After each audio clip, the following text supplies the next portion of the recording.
Hello again everyone, welcome back again di All Coins Update. So good morning buat teman-teman yang nonton video ini pagi hari. Tadi saya sempat tanya di grup Telegram antara dua ya, Chainlink dan Avalanche, dan ternyata pilihannya adalah di Chainlink.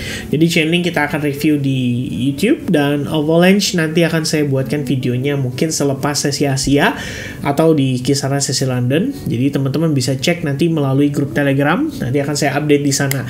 Dan teman-teman buat yang mau gabung di grup Telegram, simple banget, kalian tinggal klik link yang ada di deskripsi, cari di sana ya, namanya grup Telegram. Dan buat teman-teman yang mau gabung di advance group untuk periode bulan Oktober, kalian juga bisa klik link yang ada di selitihub.id, ada di deskripsi juga. So teman-teman sekalian, kita akan review untuk Chainlink. Terakhir kali saya update Chainlink, tadi saya cek kalau nggak salah 1 bulanan yang lalu, dan kita ngebahas soal kenapa sebenarnya Chainlink ini menjadi salah satu koin yang cukup menarik diakumulasi dari para bigger players. Kemudian kita lihat juga secara jangka panjang dengan kerjasamanya, saya pikir Chainlink bisa menarik juga buat kita istilahnya pegang ya, karena kedepannya kelihatannya punya prospek yang cukup oke. But it all depends on your own research juga, seberapa confident kalian untuk megang koin Link ini dan kenapa kalian istilahnya mau, yaitu adalah alasan dari masing-masing. Jadi kita nggak bisa istilahnya menyamakan atau apa ya namanya ya, intinya saya nggak mau ngasih semacam kayak ayo guys beli ini gitu ya, bukan semacam saran atau rekomendasi seperti itu, karena itu saya percaya kembali lagi ke masing-masing gimana mau alokasikan investmentnya atau portofolionya di cryptocurrency atau crypto market. Alright, so Chainlink sendiri, last time kita ngebahas itu saya review soal bagaimana dia di time frame weekly itu terlihat sangat clearly sedang terjadi yang namanya akumulasi, dan ini masif banget teman-teman. Kenapa?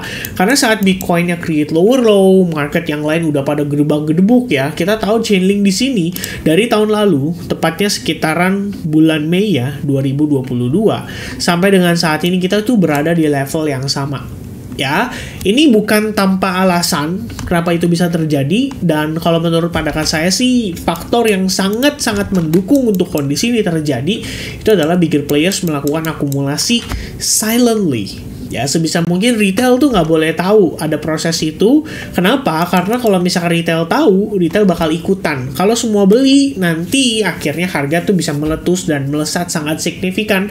Kayak kasusnya Bitcoin Cash misalnya, pada saat waktu lalu tiba-tiba dia dipakai sama salah satu exchange yang saat ini menawarkan opportunity bertransaksi di crypto market melalui uang-uang institusi. Jadi ini memang sangat menarik ya. Chainlink kedepannya bukan berarti nggak mungkin, hal itu sangat possible untuk terjadi, but for now as long price belum break dari 8,5 dolar, apalagi 9,5 dolar, kita nggak bisa berharap banyak. Tapi kalau misalkan itu udah berhasil di breakout, saya pikir ini Chainlink nggak akan naik pelan, dia bisa naik langsung impulsif. Kenapa? Karena markup harganya tuh harusnya akan memang disiapkan untuk itu ya. Kalau nggak, harusnya udah ada volatilitas, naik dan turun tuh seharusnya terasa. Cuman permasalahannya kita nggak merasakan itu.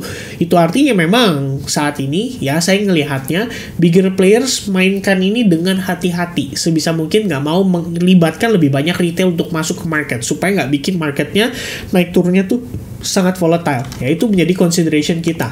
Kemudian kalau kita lihat time frame daily, jadi tadi saya sudah mark up harganya ya, saya udah tunjukin, bukan tunjukin sih lebih tepatnya, ini adalah gambaran yang saya lihat saat ini. Kalau kita lihat secara time frame daily, sebelumnya kan struktur kita bullish nih teman-teman sekalian ya, dia cukup bullish, lalu di low point ini kita ngelihat dia tidak mampu create yang namanya higher high lagi. Low point itu malah menjadi low terakhir dan kita menciptakan lower low. Nah, proses ini sebenarnya adalah part of the lower high ya. Ada probabilitas at some point kita bisa ngelihat dia mengalami rejection ya. Tentu saja kalau itu terjadi saya nggak kaget juga, karena memang dia bergeraknya cukup rapi ya di dalam sebuah channel. So probably another push down baru nanti dia naik lagi ya, itu mungkin bisa banget terjadi dan menjadi part of the game dari para bigger players ya. Itu sementara yang kita lihat. Nah, di sini adalah area supply. Kita lihat di sini kenapa dikatakan area supply adalah karena penurunan yang terjadi di sana terjadi dengan progres yang impulsif banget ya. Jadi this is the only area yang mana buyers itu pernah stuck Ya, kalau nggak ada candle hijau nih, teman-teman. Ya, di sini ada candle hijau karena ada upaya buyers berusaha untuk ngangkat harganya, tapi dia gagal dan tekanan jualnya tuh agresif banget. Akhirnya menyisakan order di sana, dan karena adanya ketidakseimbangan antara pembeli dan penjual, alias lebih banyak penjual, otomatis diskon harus dikasih dong. Ada harga diskon, maka ada pembeli. Ya, karena ada pembeli, harga bisa naik. So the question is, apakah pembeli yang saat ini masuk ke market itu cukup kuat duitnya untuk ngangkat Chainlink bahkan break terhadap $7,5, di mana area tersebut menyisakan luka bagi para buyers yang sebelumnya stuck, ya, harganya nyangkut di sana. Jadi mereka beli, harganya dibanting, balik ke sana, atau mereka bakal berpikir, ini jangan-jangan exit dulu lah, takutnya ntar malah turun lagi dan lain-lain. Yaitu baru sebagian kecil retail. Belum lagi retail yang lebih besar lagi, mungkin pola pikirnya dia ngelihat di sini, wah ini terakhir harga turun di sini, lebih baik kita sell short ya. Ini belum lagi nanti yang masuk gitu dan lain sebagainya.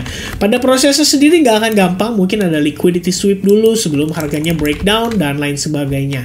Ya, tapi yang pasti adalah as long $7,5 di sini masih bertahan sebagai resistance, kita harus waspada ada rejection dari sana.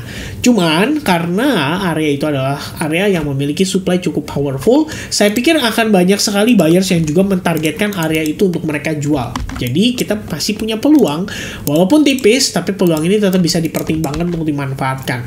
Ya, jadi teman-teman sekalian, satu lagi, setelah dia konsolidasi, harga akhirnya breakout ya. Ini berarti konsolidasi yang terjadi pada si Chainlink di sini memang terjadi di area yang cukup penting ya. Fibonacci 61,8% dan 0,71%. After konsolidasi dia breakout, berarti memang ada proses building order di sana. Jadi ya tetaplah consideration kita adalah ngelihat selama struktur yang terlihat pada time frame kecil itu dalam keadaan bullish, ya sebenarnya kita bisa follow up. Ya, ini ada satu level atau satu area yang mungkin teman-teman notice di sini sebagai peluang area support resistance ya. Sebenarnya sih kalau kita lihat nggak terlalu di respect, harga dilewatin gitu-gitu aja ya kan, dia naik tapi bertahan di bawahnya. Nah, cuma ada satu momen Chainlink itu sekitaran awal Agustus, dia cukup rapi nih, ketahan di sana ya, support, habis itu dia rebound. Ya, setelah dia rebound, gagal untuk men-take out previous high, dimana di sini kelihatannya hanya ada fake out ya. Harga langsung turun, respect ya terhadap area resistance tersebut, dan menyebabkan Chainlink akhirnya mengalami penurunan yang sangat agresif. Nah, ini teman-teman tadi kalau saya marking di time frame daily ya, ini adalah area supply-nya kita nih. Jadi saya akan tambahin di area ini, kita akan bawa ke samping dan kita coba lihat ya. Nah, ini sebenarnya ya potensi target kita. Jadi kita bisa patokin di kisaran $7,5 deh. Ya, kita coba untuk pembulatan $7,5 sebagai probabilitas target yang akan dicapai untuk jangka waktu pendek. Nah, kembali lagi ke support resistance-nya, ini kelihatannya kan kita udah berhasil breakout nih. Pertanyaannya adalah apakah dia akan bertahan di atasnya atau proses yang terjadi bisa aja kayak gini ya, sama percis gitu. Harganya naik, breakout, and then dia turun, disangkanya udah nggak kuat naik, ternyata dia beneran naik. Ya, itu bisa jadi terjadi juga pada pergerakan saat ini gitu. Nah, yang penting sih kalau buat saya, ini adalah area yang harus kalian marking, yaitu di kisaran $6,918, dan topnya sendiri adalah di kisaran 7,252 ya. Ini teman-teman bisa tarik ke time frame 1 jam, lalu kita bisa marking beberapa area penting seperti di sini ada previous high yang udah berhasil di breakout. Currently harganya kayaknya udah di bawah Fibonacci 50%. Yes, bener banget ya, kita udah dekat Fibonacci 61,8 atau 0,71, yang artinya ini tergolong dalam area diskon ya. Di bawah 50% itu udah diskon teman-teman. Jadi kalau misalkan udah diskon tapi nggak ada yang mau beli, itu jadi pertanyaan. Tapi kalau misalnya sudah di diskon, tiba-tiba ada yang beli dan impulsif lagi belinya, itu bisa menjadi sebuah sign awal dari probabilitas untuk Chainlink kembali terreversal dan meneruskan rally yang terbentuk pada time frame kecilnya. Jadi seperti yang kita lihat di sini, 4 jam so far cukup oke. Ya, teman-teman bisa perhatikan ini adalah salah satu key level juga di kisaran $6,5 ya. Anda bisa perhatikan semenjak kita di sini break ya, strukturnya itu cukup bullish, terutama untuk time frame 4 jam. Jadi kalau misalkan nanti dia turun, dia break dari 6,918, ini berarti kita nggak akan lihat Chainlink naik dalam waktu dekat ya. Berarti proses koreksinya bisa jadi lebih jauh dan mengejar sampai kisaran area 6,8 atau 6,7. Tapi kita nggak ngomongin ke sana dulu karena sejauh ini yang kelihatan pada pergerakan jangka waktu pendeknya, teman-teman bisa lihat bahwa ada kemungkinan kita membentuk semacam channel atau gimana, tapi yang pasti proses penurunan terjadi dalam fase yang cukup korektif. Bahkan teman-teman bisa lihat di 15 menit ini cukup clear ya prosesnya. Semenjak dia create lower low di sini, kita reverse atau dia udah flip bias menjadi bearish, dan selama bear still in control pada time frame 15 menit, buat apa kita countering the trend ya? Jadi kita cukup ikutin aja. Previous high belum ke break, berarti ada previous high lagi di sini ya. Ini high yang utama, previous high, and then new high level ya. Jadi lower low, lower high, lower low, equal high, and then lower low, lower high, and then currently dia coba untuk create lower low. Ya, ini masih ada pergerakan sampai dengan nanti di sesi Asia Open. Bisa jadi dia hanya fake out. Kalau teman-teman bilang di sini ini tapi kayaknya mau bentuk semacam descending triangle, ya benar juga, nggak salah. Makanya kita perlu ngelihat di sini bahwa buyers itu siap untuk balik. Kalau misalkan kita belum ngelihat proses itu terjadi, maka nggak usah terburu-buru. Take your time dan biarkan Chainlink mendevelop pergerakannya. Kasih tahu ke kita dia mau ngapain. Yang pasti kalau lihat bias time frame hourly 4 jam, ya saya mungkin akan lebih prefer untuk cari long position ketimbang harus sell short, karena menurut saya sell short di sini terutama untuk time frame seperti 1 jam itu cukup beresiko. Lihat aja turunnya slow. Turun sih tapi slowly. Kebayang nggak teman-teman kalau suatu ketika bam ya buyers masuk, itu harusnya terjadi dalam fase yang cukup impulsif. Kembali lagi mengikuti money flow secara masif atau secara keseluruhan. Alright, so itu dia teman-teman untuk update saya seputaran Chainlink. Mudah-mudahan informasi ini bisa bermanfaat buat teman-teman sekalian. Kita akan updatekan kembali untuk avalanche nanti melalui Telegram. So make sure once again ya, untuk announcement atau reminder teman-teman kalau mau gabung grup Telegram, klik link deskripsi, langsung mampir dan coba lihat nanti seperti apa di grup Telegram ya. Kalau kalian nyaman ya bisa bertahan lagi ya. Istilah kalian bisa menetap di sana, dan kalau misalnya mungkin ada masukan-masukan, feel free untuk tulis di kolom komen dari video ini. So God bless buat teman-teman. Sampai jumpa kembali di update berikutnya, and happy Monday everyone. Cheers, bye bye guys.